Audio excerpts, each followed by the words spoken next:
سلام، وقتتون بخیر باشه. برای افزودن برای اینکه بخواین یه کاری رو به لیست کاری روزانه‌تون اضافه کنید که در این قسمت میاد به صورت دسته‌بندی شده، کاری که باید انجام بدید اینه که بیاین در قسمت اینجا افزودن به کارها انتخاب بکنید. مثلا برای من الان آپلود ویدیو یوتیوب نوع کار که روزانه است، در راستای یوتیوب هم هست، مهمم هست. حالا الان اینجا ساعت 1:38 شبه، من میزنم 1:38 تا ساعت 2 بعد تموم شه.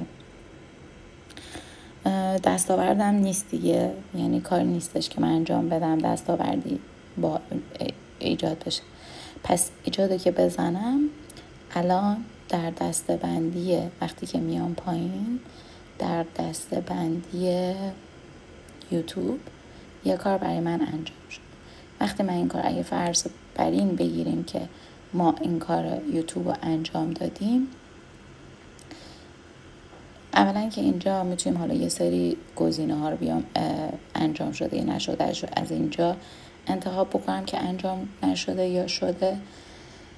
ولی یه کار راحت تر اینه که روی این مربعه یه تیک تب بزنید. وقتی بزنید تیکش میخوره و سبز میشه و میره توی لیست کارهای انجام شده ای که شما از طریق اینجا میتونید لیست کارهایی که انجام دادید رو و حالا انجام ندادید برای امروز رو ببینید.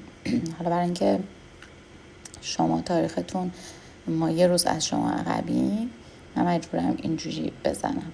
شما وقتی اینجا جستجو، شما اشتباه رفتید تو این جستجو، دیدی این که انجام دادم رو اینجا برای من میاره.